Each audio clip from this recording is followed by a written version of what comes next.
묵상기도 하심으로 주일 일부 예배를 드리겠습니다. 거룩한 주일을 맞이하여 주님의 몸된 교회에 나왔습니다. 세상의 모든 무거운 짐을 내려놓고 주님께 예배하기 원합니다. 이 시간 신령과 진정으로 예배하게 하시고 말씀을 통하여 주님의 뜻을 발견하는 은혜로운 시간 되게 하여 주시옵소서.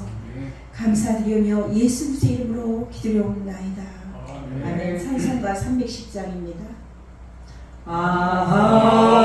하나님의 은혜로 있을 데 없는 자 왜 구속하여 주는지 난 알 수 없도다.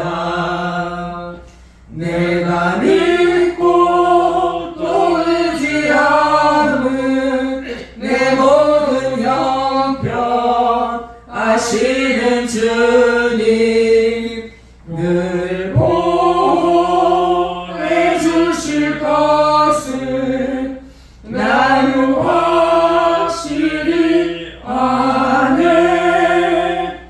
왜 내게 굳센 믿음과 또 복음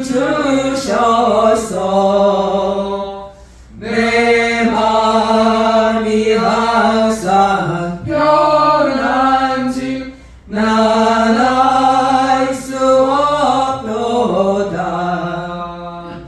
내가 믿고 또 의지함은 내 모든 형편 아시는 주님 늘 보호해 주실 것을 나는 확실히 아네. 왜 내게 성령 주셔서 내 마음 감동해 주 예수 믿게 하는지 난 알 수 없도다. 내가 믿고 또 의지함은 내 모든 형편 아시는 주님 늘 보호해 주실 것을 나는 확실히 아네. 주 언제 강림하실지 혹 밤에 혹 낮에 또 주님 만날 그것도 난 알 수 없도다. 내가 믿고 또 의지함은 내 모든 형편 아시는 주님 늘 보호해 주실 것을 나는 확실히 아네. 교동문 65번 시편 149편 교동하시겠습니다. 할렐루야. 새 노래로 여호와께 노래하며 성도의 모임 가운데서 찬양할지어다. 이스라엘은 자기를 지으신 이로 말미암아 즐거워하며 시온의 주민은 그들의 왕으로 말미암아 즐거워할지어다. 춤추며 그 이름을 찬양하며 소고와 수금으로 그를 찬양할지어다. 여호와께서는 자기 백성을 기뻐하시며 겸손한 자를 구원으로 아름답게 하시리로다. 성도들은 영광 중에 즐거워하며 그들의 침상에서 기쁨으로 노래할지어다. 그들의 입에는 하나님에 대한 찬양이 있고 그들의 손에는 두 날 맞은 칼이 있도다. 이것으로 문나라에 보수하며 민족들을 벌하며 그들의 왕관은 서슬로 그들의 귀는 철고 포락으로 결박하고 기록한 판결대로 그들에게 시행할지로다. 이런 영광은 그의 모든 성도에게 있도다. 할렐루야. 사도신경 신앙 고백하시겠습니다. 전능하사 천지를 만드신 하나님 아버지를 내가 믿사오며 그 외아들 우리 주 예수 그리스도를 믿사오니 이는 성령으로 잉태하사 동정녀 마리에게 나시고 본디오 빌라도에게 고난을 받으사 십자가에 못 박혀 죽으시고 장사한 지 사흘 만에 죽은 자 가운데서 다시 살아나시며 하늘에 오르사 전능하신 하나님 우편에 앉아 계시다가 저리로서 산 자와 죽은 자를 심판하러 오시리라. 성령을 믿사오며 거룩한 공회와 성도가 서로 교통하는 것과 죄를 사하여 주시는 것과 몸이 다시 사는 것과 영원히 사는 것을 믿사옵나이다. 아멘. 찬송가 502장 부르시고 우리 오창수 안수집사님께서 대표 기도해 주시겠습니다. 빛의 사자들이여 어서 가서 어둠을 물리치고 주의 진리 모르는 백성에게 복음의 빛 비춰라. 빛의 사자들이여 복음의 빛 비춰라. 죄로 어둠 밤 밝게 비춰라. 빛의 사자들이여 선한 사역 위하여 힘을 내라. 주 함께 하시겠네. 주의 크신 사랑을 전파하며 복음의 빛 비춰라. 빛의 사자들이여 복음의 빛 비춰라. 죄로 어두운 밤 밝게 비춰라. 빛의 사자들이여 주님 부탁하신 말 순종하여 이 진리 전파하라. 산을 넘고 물 건너 힘을 다해 복음의 빛 비춰라. 빛의 사자들이여 복음의 빛 비춰라. 새로운 밤 밝게 비춰라. 빛의 사자들이여 동서남북 어디나 땅끝까지 주님만 의지하고 눈 어두워 못 보는 백성에게 복음의 빛 비춰라. 빛의 사자들이여 복음의 빛 비춰라. 새로운 밤 밝게 비춰라. 빛의 사자들이여. 네.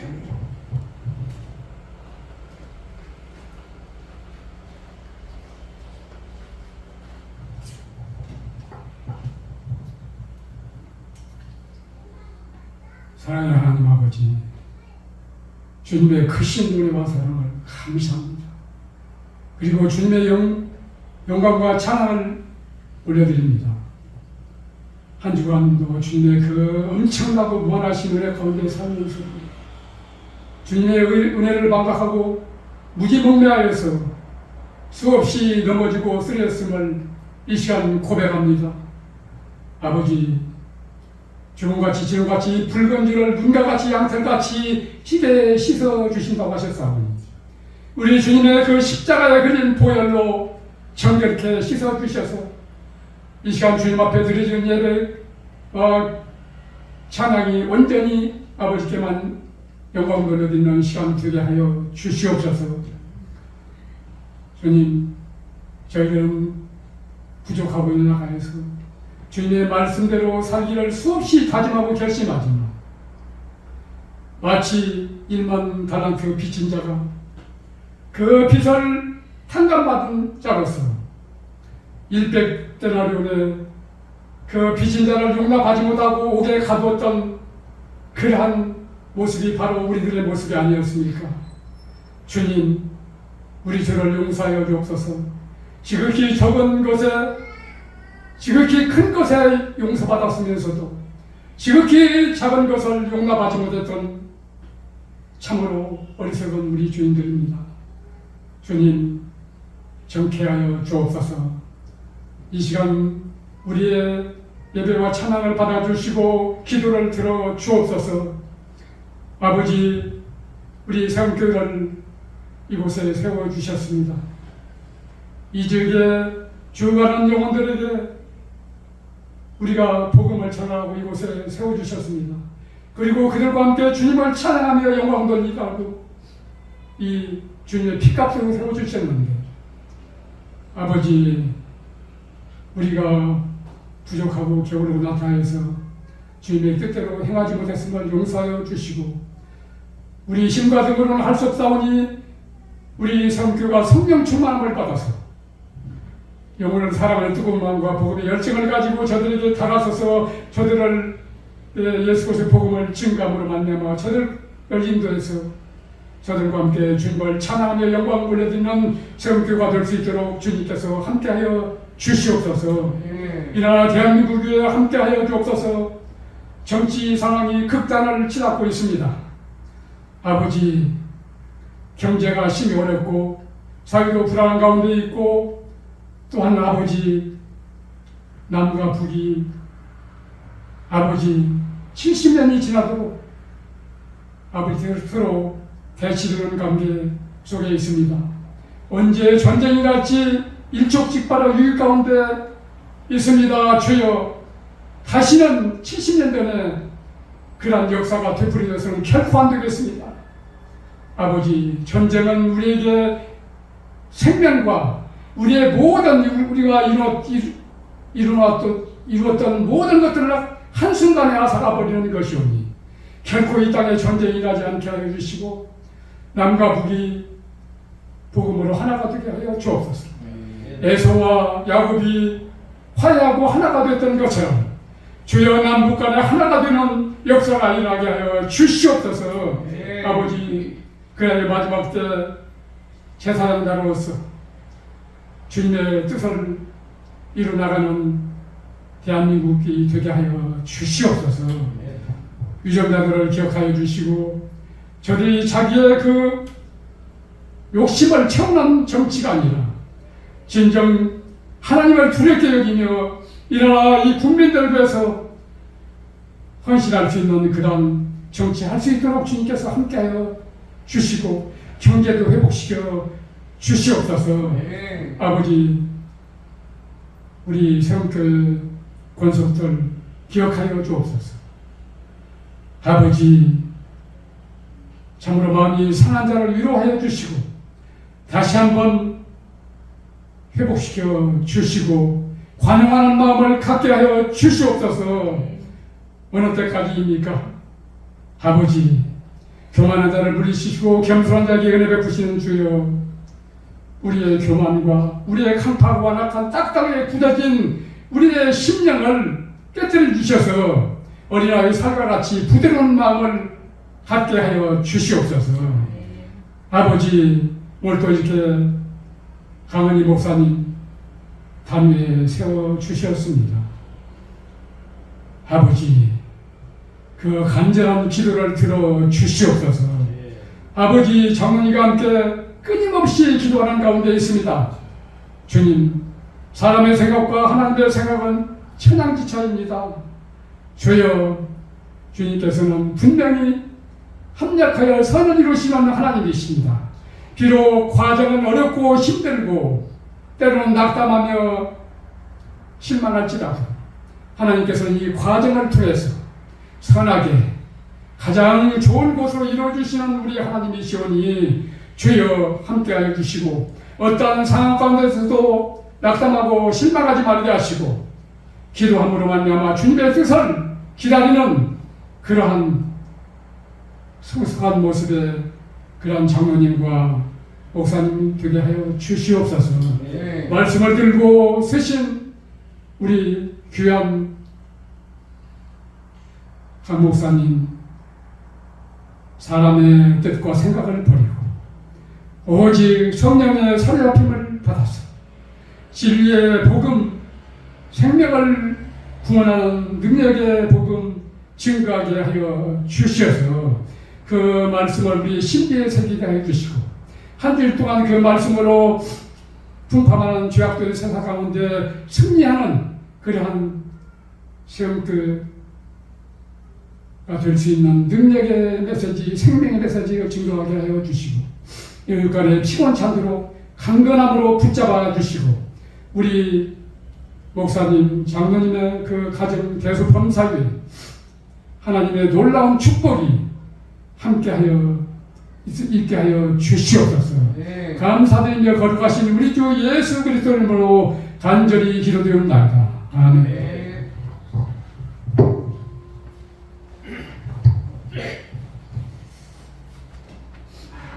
하나님께서 이들에게 주신 말씀은 느헤미야 1장 1절부터 11절까지 말씀입니다.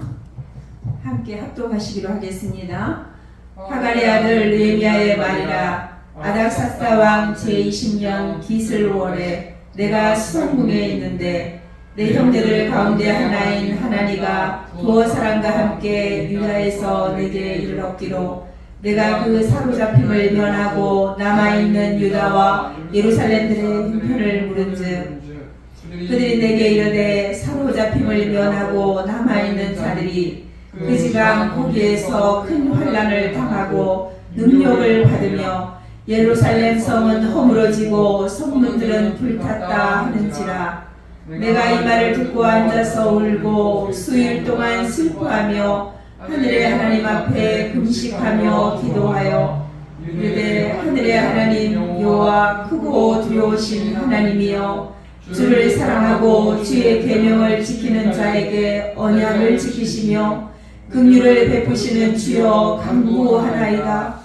이제 종이 주의 종들인 이스라엘 자손을 위하여 주야로 기도하오며 우리 이스라엘 자손이 주께 범죄한 죄들을 자복하오니 주는 귀를 기울이시며 눈을 여시사 종의 기도를 들으시옵소서. 나와 내 아버지의 집이 범죄하여 주를 향하여 계약을 행하여 주께서 주의 종 모세에게 명령하신 계명과 율례와 규례를 지키지 아니하였나이다.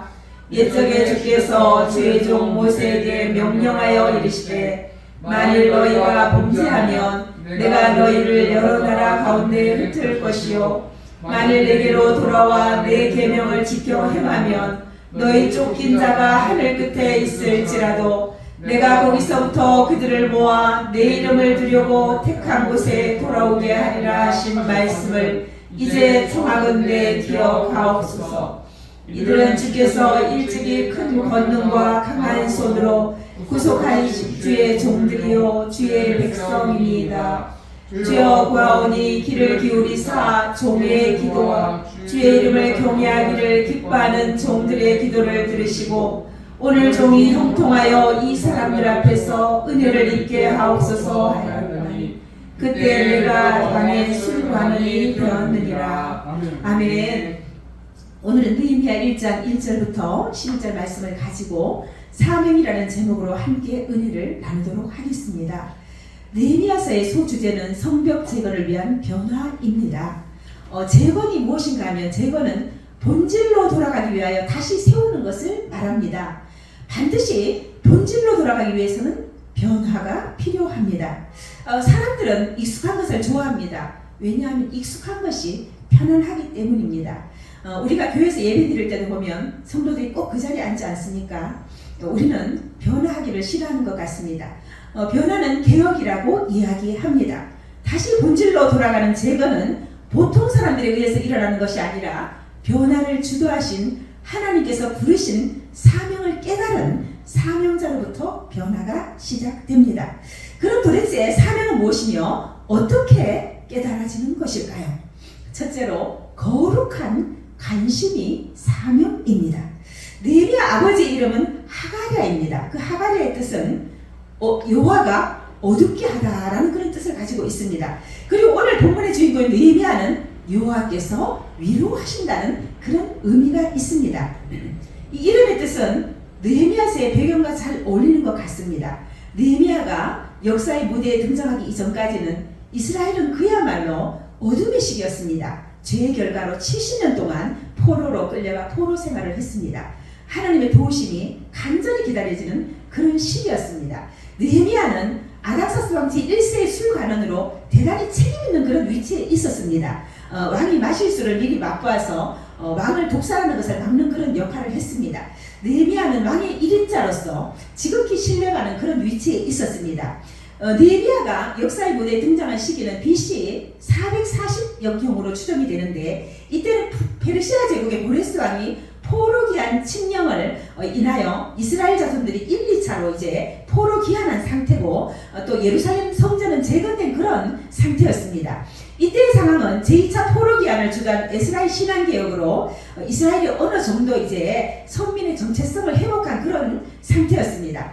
하지만 이스라엘 공동체는 일개 포로 귀환자들의 무리에 지나지 않았습니다. 이제 그들이 예루살렘 성을 재건하여서 이스라엘의 국가적 기능의 회복을 시도했는데, 주변 대적들의 방해로 또 예루살렘 성벽 공사가 중단되고 이미 일부 재건된 부분까지 회파된 그런 상태였습니다. 당시 이스라엘 공동체는 어두움 가운데 하나님의 역사를 간절히 기다릴 수밖에 없는 그런 처지에 있었던 것입니다. 우리 느헤미야서 1장 2절 3절 말씀 함께 읽어보도록 하겠습니다. 형제들 가운데 하나님가 두 사람과 그의 유다에서 내게 이르렀기로 내가 그 사로잡힘을 일어나고 남아있는 유다와 예루살렘 사람들의 형편을 물은즉 그들이 내게 이르되 사로잡힘을 일어나고 남아있는 자들이 그 지방 거기에서 큰 환난을 당하고 능력을 받으며 예루살렘 성은 허물어지고 성물은 불탔다 하는지라. 아멘.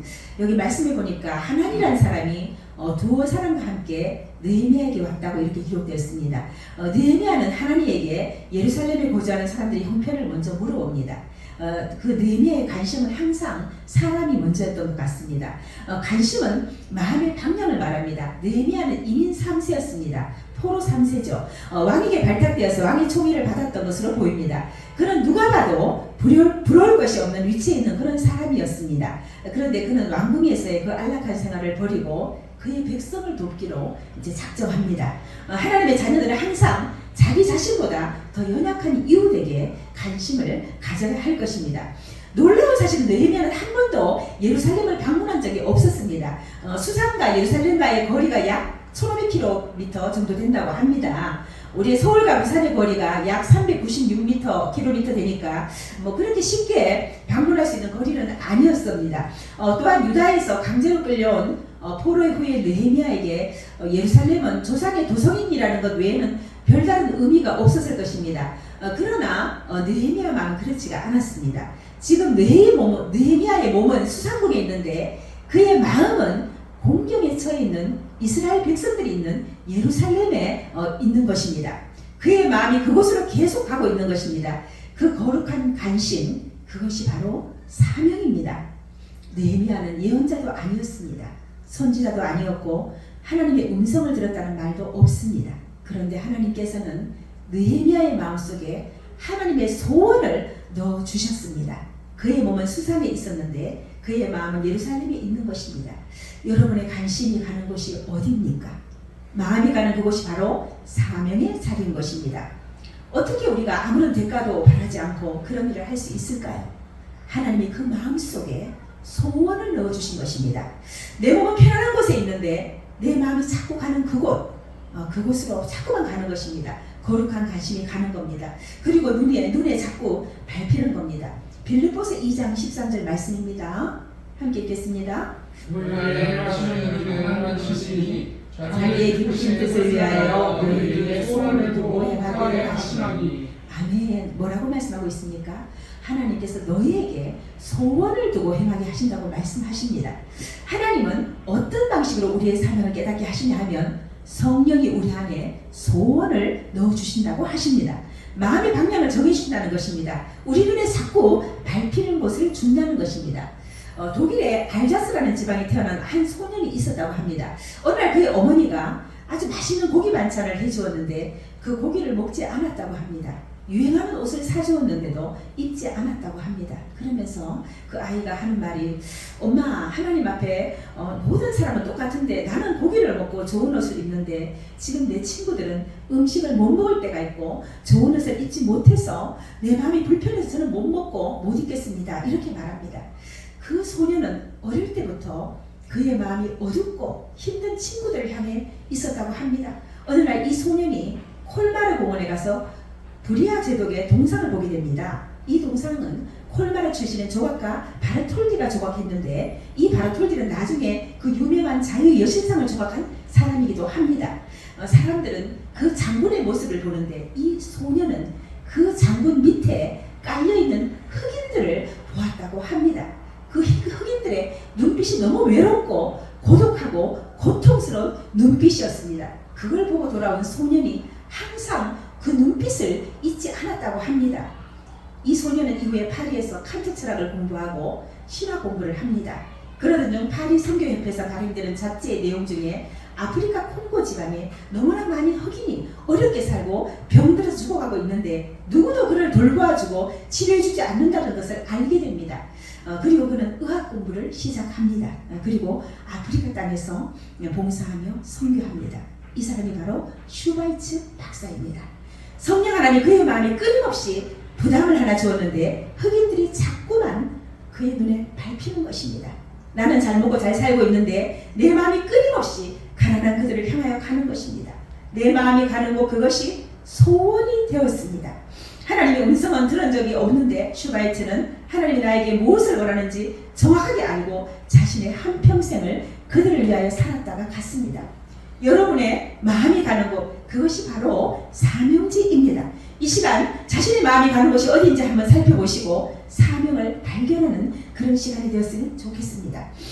느헤미야가 그 어마어마한 사역을 감당할 수 있었던 것은 그가 수상궁에서 평안한 삶을 살고 있었음에도 그의 마음은 하나님의 백성들이 머물고 있는 포로되어 고통당하는 그 땅에 있었던 것입니다. 그 거룩한 관심이 바로 느헤미야의 사명이었습니다.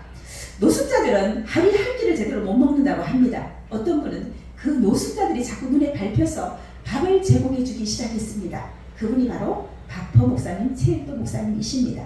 여러분의 마음은 어디를 향하고 있습니까? 성령 하나님께서 자꾸 눈에 밟히게 하시고 거룩한 관심을 허락한다면 바로 그 거룩한 관심이 우리의 사명인 것입니다.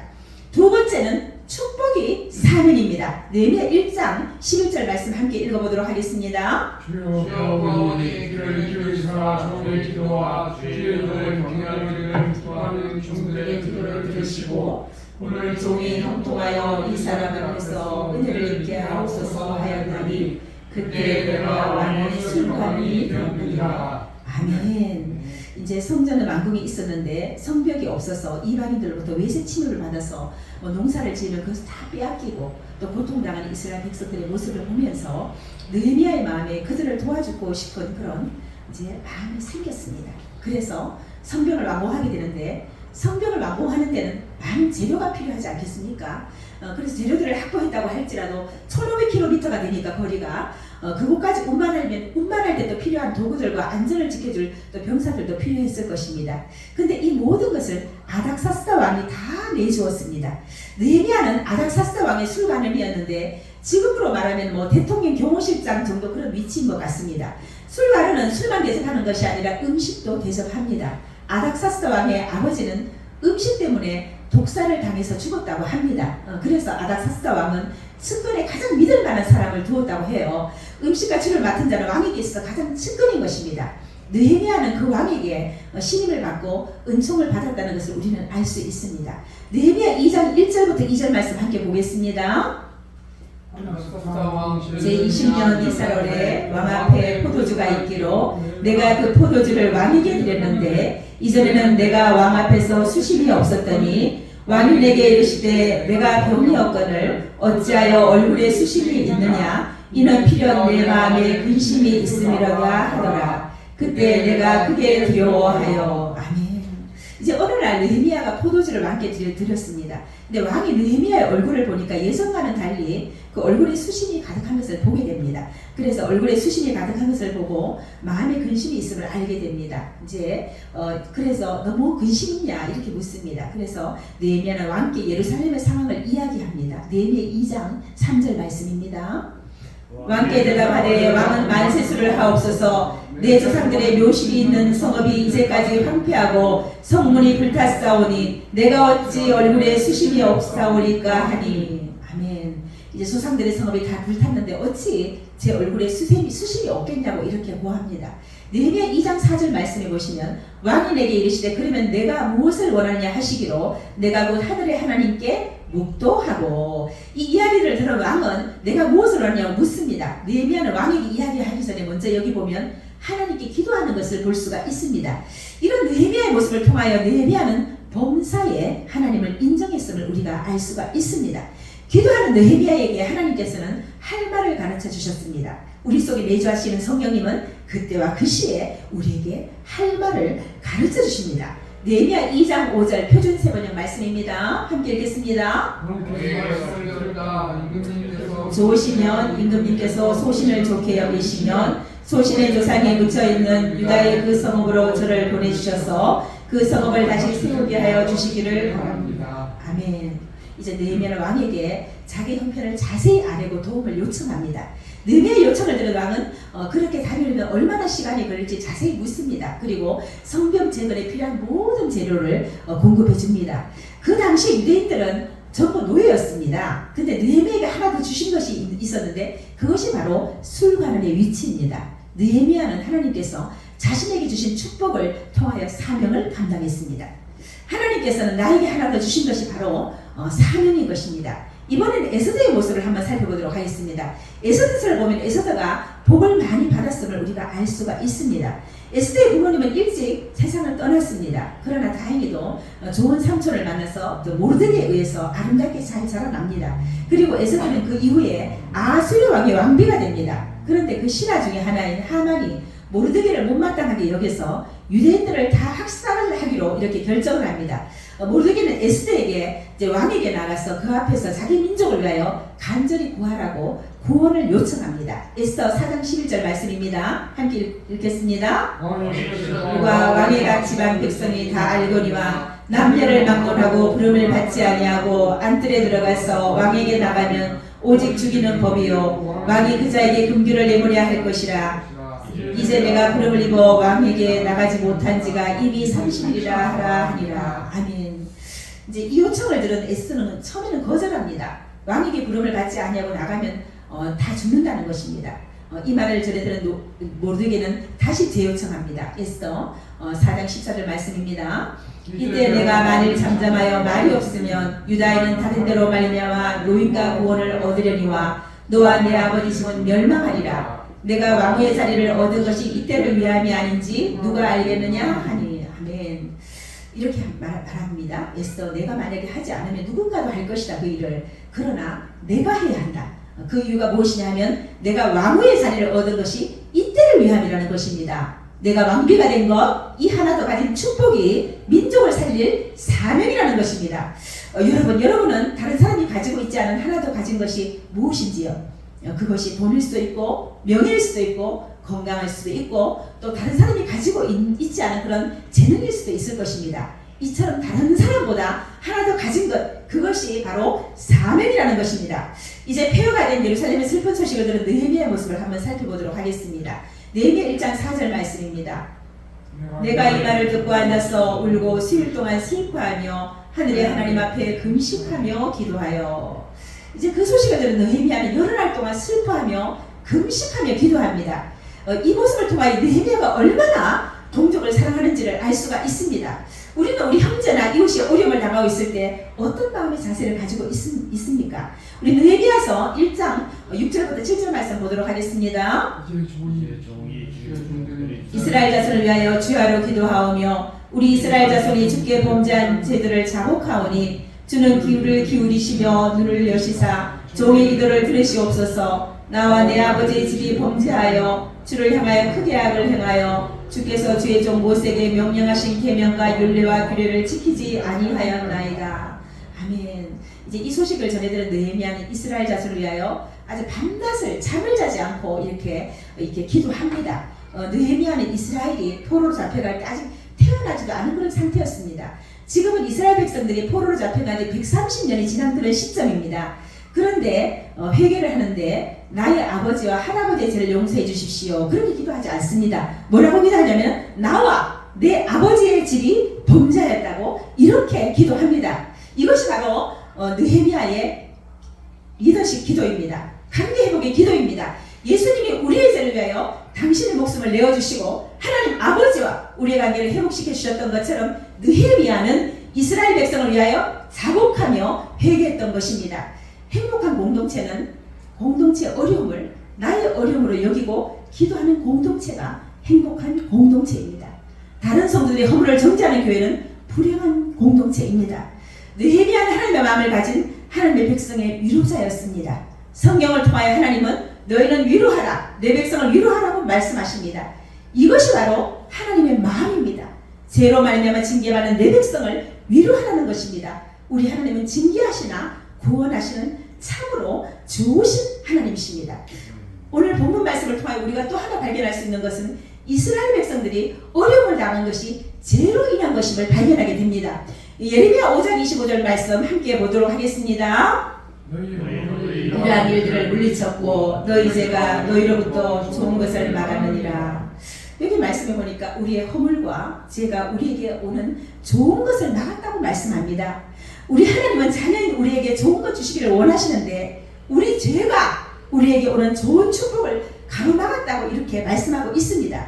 요한 1서 1장 8절에서 9절 말씀 한번 보시겠습니다. 함께.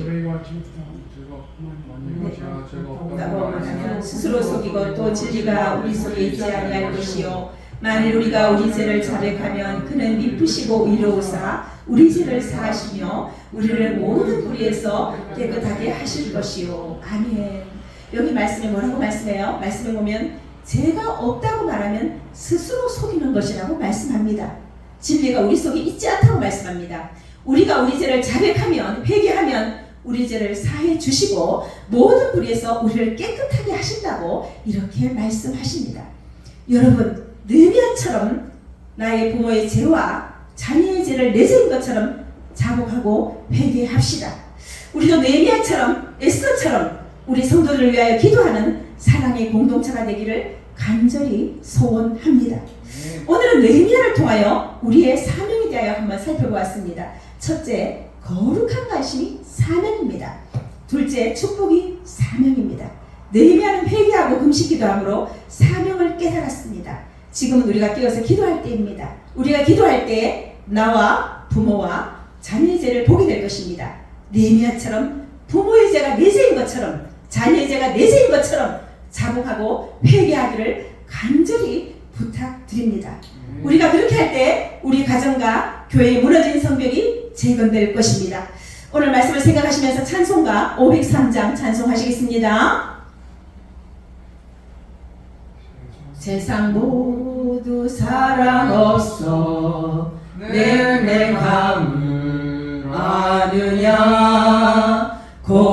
곳곳마다 사랑 없어 단식 소리 뿌릴새 악을 성게 만들고 모든 소망 이루는 사랑 오기 위하여 저들 오래 장야에 사랑 없는 까닭에 사랑 없는 까닭에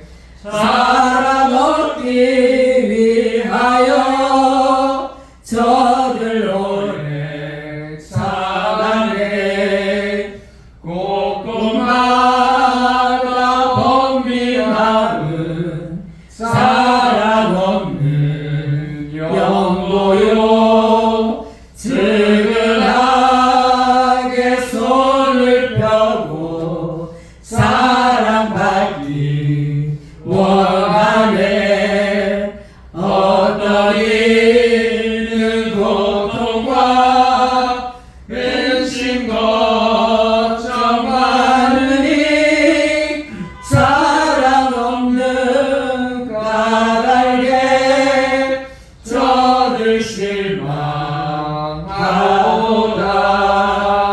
사랑 없는 까닭에 사랑 없는 까닭에 사랑 없는 까닭에 저들 실망하오다.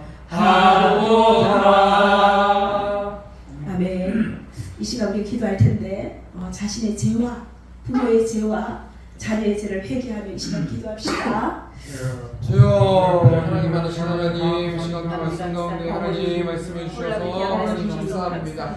하나님 우리가 거룩한 하나님의 마음을 품을 통하여서 하나님의 사명을 감당할 수 있도록 또 하나님의 사명을 볼 수 있도록 또 영혼을 볼 수 있도록 하나님 인도하여 주시고 일보다 또 사람이 먼저라고 하나님 말씀하셨사오니 하나님께서 우리 함께 하시고 하나님께서 하나님 말씀으로 살아낼 수 있도록 하나님께서 우리 함께 하시고 하나님 너희 죄들이 너희 허물들이 너희 관계를 막혔다고 하나님 말씀해 주셨는데 하나님 시간 회개하는 마음을 가지고 하나님께 나아올 수 있도록 하나님께서 우리 함께 하시고 하나님 아버지 은혜와 사랑을 감사합니다. 하나님 오늘 말씀을 통하여 저희들의 죄를 봅니다. 저희 부모의 죄를 봅니다. 저희 자녀의 죄를 봅니다. 이 시간 회개합니다. 저희들을 용서하여 주시고 이제 저희 가정과 교회가 회복되는 역사가 있게 하여 주시옵소서. 이제는 우리 주 예수 그리스도의 은혜와 하나님 아버지 극진하신 사랑하심과 성령 하나님의 내주 교통 역사하심이 이곳에 있는 회중들의 머리 위에 이제로부터 영원토록 함께 있을지어다. 아멘.